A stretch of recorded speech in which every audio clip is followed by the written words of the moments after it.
De volta com o nosso programa, você fica ligadinho aqui na Rede Família até às 11h30 da manhã, acompanhando o nosso programa, o nosso Tudo Posso.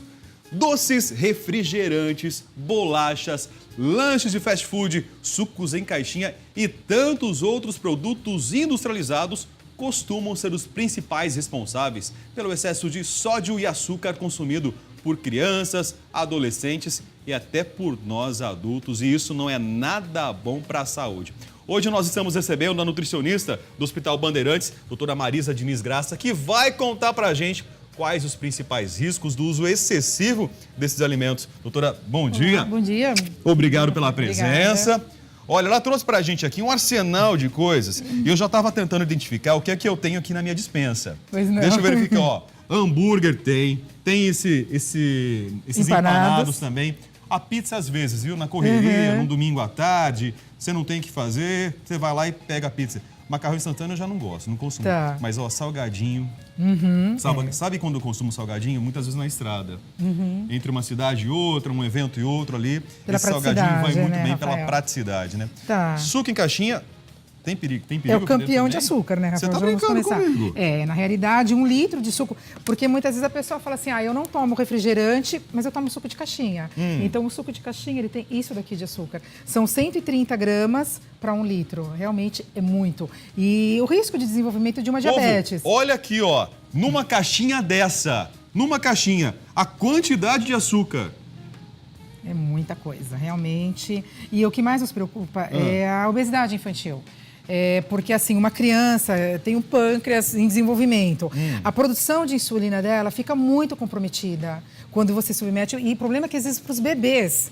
Os bebês novinhos, antes de 1 ano de idade, já estão consumindo esse tipo de produto. Então, assim, é muito sério, né? E eu vejo realmente muitas mamães entregarem esse tipo de suco, né? Para a criançada, na mamadeira, inclusive. inclusive. Mamadeira, super novinho. E olha a quantidade de açúcar que vai, gente. É muito complicado. E aí vem uma resistência à insulina, vem uma diabetes. Esse é um problema... Explica pra gente essa resistência à insulina. Como que é isso, doutor? A resistência à insulina é quando o pâncreas entra em fadiga e já não consegue produzir a insulina que precisa produzir. Nós temos 2 tipos de diabetes. Diabetes tipo 1, que geralmente falava antigamente, que era diabetes juvenil, é diabetes tipo 2. A diabetes tipo 2 é mais um adulto. Só que hoje, Rafael, nas crianças nós temos a diabetes tipo 2, que é assim, é uma diabetes que o pâncreas ele entra em fadiga, não para totalmente a produção de insulina. Por isso que nós chamamos de resistência. Mas a criança é saudável.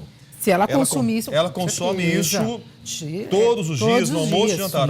Essa é a minha prática clínica, Rafael. O que eu recebo no consultório são crianças de 10, 12 anos que o pâncreas já está em fadiga. Justamente pelo excesso desse tipo de alimento. Sim. O biscoito recheado também, né? Olha aqui, ó. A quantidade de açúcar que tem. Biscoito recheado, essa é a quantidade gente, de açúcar. E também a quantidade de gordura. Tá? Tem gordura no biscoito recheado? Tem, muita, Rafael. Isso daqui é a quantidade de gorduras totais. Então eu falo assim, mas o meu filho ele é magrinho, ele pode comer. Mas espera lá, ele tem coronária, ele tem artéria, ele tem todo um sistema cardiovascular e essa gordura ela vai se acumulando nas paredes com o passar do tempo. Então, assim, é muito, muito prejudicial, realmente. E o que é pior hoje em dia, Rafael, é o sedentarismo das nossas crianças. Porque, assim, eles são muito sedentários, não tem...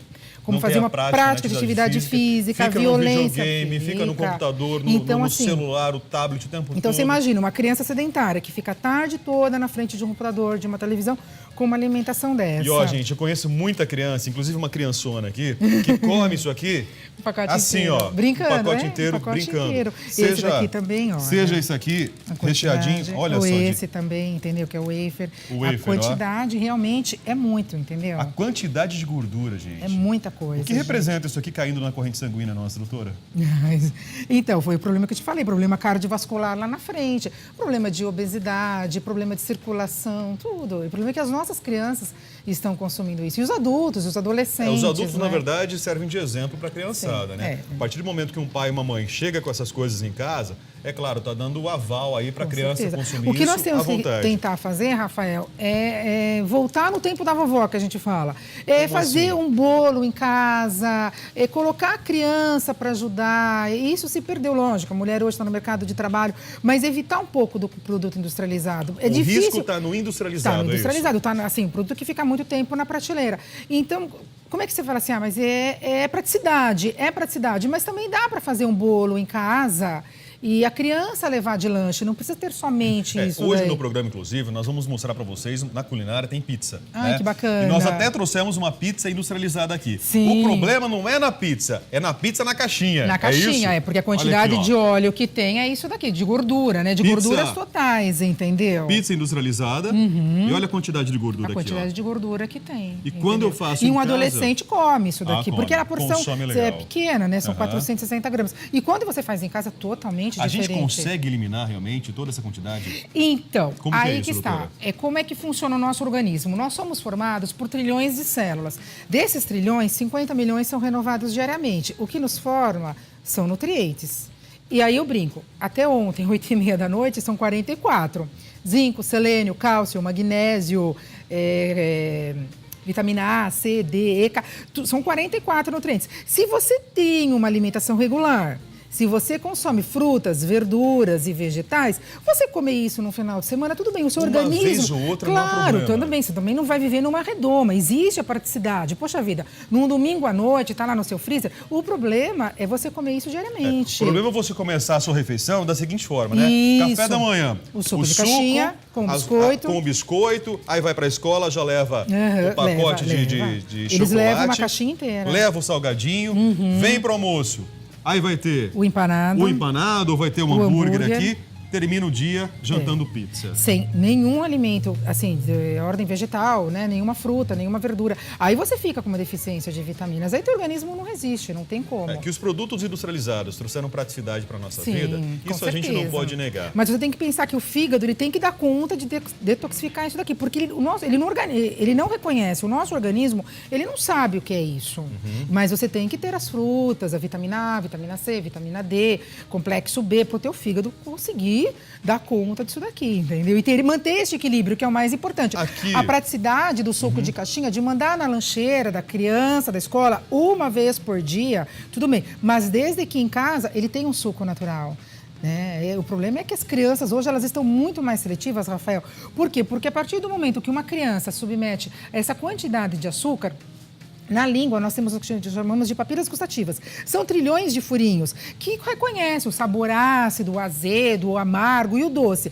Quando uma criança é submetida a muito açúcar todos os dias, você acaba tampando esses buraquinhos. E a concorrência fica desleal, O Rafael. problema não é só açúcar do suco, Ele não é vai açúcar comer do uma bolo. maçã, Não ele não reconhece o sabor. Este é o problema. Por isso a nossa insistência, a gente que trabalha com obesidade infantil, porque depois para você reverter isso é muito difícil. É gostoso, eu gosto muito de trabalhar com criança. Bom, é muito aqui a bom. senhora está exemplificando, inclusive, trazendo a quantidade de gordura, a quantidade de açúcar. Mas não é só isso, né? O perigo tem não é só sódio esse. também, Tem né? o sódio tem também. o sódio também, que aqui hoje eu não trouxe, mas O tem sódio o é o sódio. sal, né, gente? É o O sal. sal- E o problema desses produtos também é uma coisa chamada glutamato monossódico, principalmente no macarrãozinho. Glutamato, Monossódico. o que faz esse glutamato? Esse glutamato, na realidade, que a maioria dos produtos industrializados tem. Nós temos um receptor no cérebro que chama receptor glutaminérgico e ele age de uma maneira muito ruim e deixa a criança muito agressiva. Então, quando você fala, ela é hiperativa, mas espera lá, se você pega uma criança de 2 anos que está com uma formação neuronal e ela é submetida a esse tipo de alimento, ela fica irritada, agressiva. Acaba potencializando esse tipo de claro, atitude na porque criança. isso no receptor no Através cérebro da dela. alimentação, da alimentação, doutora? com certeza, com certeza. Aí vem a hiperatividade. A criança fica agitada, irritada. Muito, muito, muito, muito. É o mesmo efeito da gente tomar café à noite, antes de dormir, que a acaba cafeína. despertando. A cafeína faz Sim, a isso. cafeína ela age de uma outra maneira, mas o glutamato monossódico é muito Proporcionalmente prejudicial. seria alguma coisa... Sim, com certeza. Proporcionalmente, sim. De a criança ficar agitada mesmo, de irritada, de mal-humorada. Porque, assim, gente, é matéria-prima que você está dando. Para um serzinho que está em formação. Uma criança de 2 anos, ela não tem ainda todo o sistema preparado. Então, são nutrientes que têm que chegar até os 5 anos, Rafael. E depois é irreversível. Não tem como voltar. Então, eu falo para as mães, mãe, a recuperação que o teu filho for pegar na escola com 15, 16 anos, depende desta alimentação. E não tem como eu vou apertar uma tecla e voltar. É um preço alto que eu vou pagar lá na Com frente, certeza. então. Justamente porque eu não avaliei o tipo de alimento porque que não deve avaliou. criançada E aí hoje. é o que a gente fala, né, Rafael? Os pais têm que ficar atentos. É por isso que nós estamos aqui. Agradeço o convite imensamente, porque isso é uma questão de saúde pública. Olha, eu quero repassar agora aqui, então, alguns alimentos que a doutora trouxe. O hambúrguer, ó, é isso a espantoso. Olha a quantidade de óleo do hambúrguer, gente. Dá uma olhada aí, ó. Na mão da doutora. Olha aqui. É muita coisa. É por isso que quando a gente coloca o óleo na frigideira, faz aquela bagunça suja toda tudo, no fogão. porque ele já vem, né? Ele já vem com muita gordura, né? E tem gente que coloca mais óleo ainda, ele né? coloca mais óleo. E depois o queijo, depois ainda, né? Esse daqui é o empanados, né? Que a criança gosta demais, né? E aí ela não vai comer outro alimento, porque isso tem o glutamato monossódico, isso tem são alimentos palatáveis que a criança acaba gostando, né? Só tira uma dúvida pra mim. Essa quantidade de óleo aqui é na caixa não, inteira? é na caixinha, isso. É na caixinha. Okay. Mas se formos pensar, são 672 gramas e ele é pequenininho. E a hora que você frita, ele fica bem pequenininho, minúsculo, né? Então, o adolescente come 3, 4, brincando, come né? fácil. Aí eu trouxe a porção realmente não come, da embalagem. como a senhora falou, né? Não come só a carne, né? Aí vai o queijo, já vai o pão também. E as verduras, as frutas, o bacon. Deixa mais carregado. E aquele copo de refrigerante. De refrigerante, né? complicadíssimo. Nesse tipo de cardápio aqui até não poderia faltar. Sim, aqui é a batatinha, né? O salgadinho, desculpe, né? Aqui também a quantidade de gordura que vai se acumulando, né? E isso leva à obesidade, mas às vezes a criança ela não é obesa. Aí a mãe pensa que a criança pode comer. E aí deixa, não, mas ele é magrinho, tá? Ele é magrinho agora, né? E depois, lá na frente, as células adiposas, uma doença coronariana, é muito, muito complicado, né? Aqui é o leitinho... O achocolatado, achocolatado, né? ó, também a quantidade de açúcar, né? Quantidade de açúcar, gente. E esse também tem bastante sódio. A gente tem 15% de... Deixa eu ver. Sódio aqui tem 130 miligramas. Quantos porcentagem? 107, 11%. 11%. Então, gente, 11% do sódio que um adulto precisa para 2.000 calorias, você tem nisso daqui. Mas espera lá, uma criança de 2 anos, a quantidade calórica dela é muito menor. Para criança, qual seria o ideal? Então, para criança seria, mas em termos de calorias, em termos né? de 1.000, depende da idade, 1.100 calorias. Isso daí é para uma dieta de 2.000, então é muito. Então, você pensa na função renal, Rafael, dessa criança. Gente, é muito sério. Quando eu falo uma criança de 3 anos agora, e quando ela tiver 30, 35 anos, que deveria estar no mercado de trabalho, né, na fase produtiva da vida, muitas vezes vai estar fazendo hemodiálise, porque a função renal dela ficará totalmente comprometida. Agora, muito desses alimentos aqui, senhores pais, com um pouquinho de criatividade, paciência também, a gente consegue fazer em casa. Com certeza, dá para fazer em casa. A própria pizza que a gente vai ensinar aqui hoje, o suco é um exemplo e tanto disso, né? Sucos naturais nós temos E a hoje. criança gosta, né, Rafael? Chama a criança para ajudar a fazer a pizza, é o que eu falo. Ou faz um hambúrguer em casa com a carne moída. E, gente, a criança, ela participa. É isso que nós temos no consultório, no hospital, na minha prática clínica, é chamar a criança, leva a criança na feira, no hortifruti, para ver se ela experimenta. Você consegue, com um jeitinho consegue. Aqui a gente não tem batata frita, né? A gente não tem na nossa bancada, mas é um risco também. A batata também, frita é a pior combinação, né, Rafael? Que é a gordura com o carboidrato, né? Aí produz um composto chamado acroleína, que é realmente, assim, muito, muito cancerígeno. Então, sim, são combinações. Uma vez ou outra, tem, lógico, nós crescemos assim, mas nós tínhamos as frutas e as verduras. E hoje as nossas crianças não têm, né? Que a mãe fala, ele não come nada. Tá, ele não come porque ele foi desde novinho a esse tipo de alimentação. Doutora, o principal erro dos pais? É de manter isso na prateleira de casa. A olho visto, inclusive, ali, olho né? visto, Quer dizer, você abre o armário e dá de cara com aquela situação. E sem contar também, Rafael, que esses produtos são caros, né? Dá muito impacto no orçamento familiar, é isso que eu falo. Gente, é muito caro, são produtos caros, né, para o final do mês, para a pessoa, para a família. Então, mas a criança quer, porque ela viu. Então, assim, tentar, negocia com a criança, fala, não, filho, nós vamos comer uma vez por semana. Então, uma vez por semana, a mamãe vai fazer. Nos outros dias, vamos tentar experimentar outras coisas. E aí a gente consegue. Eu adoro trabalhar com criança, assim, é muito bacana. Aprendem, Quem que é mais eles difícil, querem. os próprios pais ou as crianças? Então, depende. A criança, quando ela quer, quando ela entende, principalmente a criança obesa, ela sofre muito bullying, né, Rafael? A criança obesa, hoje em dia, então quando ela quer emagrecer, ela entende. E aí a gente mostra, você está entendendo o que isso pode ser? Olha a quantidade de açúcar, olha a quantidade de óleo. Não, doutor, eu estou entendendo. Então, vamos tentar fazer um biscoitinho em casa? E aí a gente passa receitas, e a criança volta... Fica mais divertido. Sim, aí a criança comer, volta né? no retorno. Ai, doutor, eu fiz com a minha mãe, que gostoso. Então tá bom, gostou? Bom, e a doutora Marisa, ela atende no Hospital Bandeirantes, Isso. que é um dos hospitais referências aqui Obrigada. na capital paulista. E lá, naturalmente, ela tem todas essas histórias, faz todo esse acompanhamento, né, doutora? Com certeza. Bom, quero agradecer a presença Obrigada. da Eu que doutora agradeço, Marisa aqui. Rafael. Obrigado por essas orientações. Se alguma dúvida ficou, é só escrever pra gente, tudoposso@redefamilia.com.br, e essa entrevista pode ser revista depois também no nosso facebook.com/tudoposso. Programa Tudo Posso. É fácil viver de forma saudável. Com certeza. Basta querer, né, doutora? E sim, desde as crianças, desde novinhas, já terem contato com a alimentação natural. Nós não podemos perder isso, Rafael. Não podemos, tem que voltar no tempo da vovó, fazer comida. A criança sentir o cheirinho da comida caseira. Alguém tem que preparar, ela é criança. E é muito gostoso, eles gostam, com certeza. Tudo isso é gostoso, mas como tudo na vida, o que é exagero faz mal. muito mal. Né, Com doutora? certeza. Muito obrigado. A senhora vai voltar, por favor, Obrigada, porque tem muita coisa para trazer para a gente. Obrigada, eu que agradeço. Maria Cândida, gostou da conversa? Não, eu adorei a conversa. Muito obrigada, doutora Marisa. E a gente vendo o produto industrializado com a gordura ao lado, nossa, você fica chocado e vê que aquela gordura entra dentro de você, que faz mal e faz mal para a criança. E eu também estava aqui refletindo sobre uma coisa. Ela estava falando sobre o tempo da vovó, né? As nossas vós, realmente, elas faziam as coisas, os bolos, as comidas, e era muito mais saudável. Nós, já que temos mais de 40, né, eu me incluo, né? Eu tenho 43 anos, nós já somos de uma geração que comemos um pouco mais de produtos industrializados. Então, agora que a gente está vendo, que está refletindo nos nossos filhos, nós temos que mudar os nossos hábitos para os nossos filhos mudarem também os hábitos deles, para a gente não ter, pagar o preço, isso que o Rafael estava falando, no futuro deles, né? Inclusive nos estudos, né? no metabolismo deles. Então, uma complexa modificação de hábitos que a gente está tendo que encarar nesse novo mundo nosso. Muito interessante, muito obrigada, doutora Marisa e Rafael, por ter feito essa entrevista também.